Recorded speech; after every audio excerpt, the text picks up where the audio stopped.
Teacher Pius, katika wakati wa sasa na labda miaka tu kidogo ambayo imepita, ulikuwa ukisema unataka kuwa mwalimu unadharauliwa. Lakini kuna wakati pia enzi za kitambo ulikuwa ukisema unataka kuwa mwalimu unapigiwa makofi kwa sababu mwalimu amepatiwa heshima. Hivi sasa mwalimu ameka wapi katika mizani ya Kenya? Hivi sasa teaching is one of the most the best and the most respected profession. Yeah, sababu watu wengi wanatuenvy.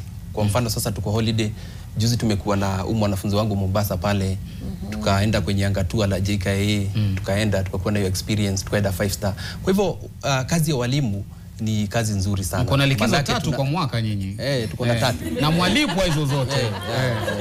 Mwezi wa 4, mwezi wa 8, mwezi wa Disemba. Nimefikiria hivyo mwezi wa 11 na mwezi wa 12, miezi miwili.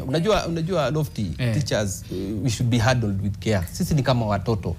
Tuna handle hawa watoto, we inspire eternity. Kwa hivyo lazima hata sisi tushughulikiwe vizuri. Kwa hivyo hujutii kuwa mwalimu? Sijuti hata.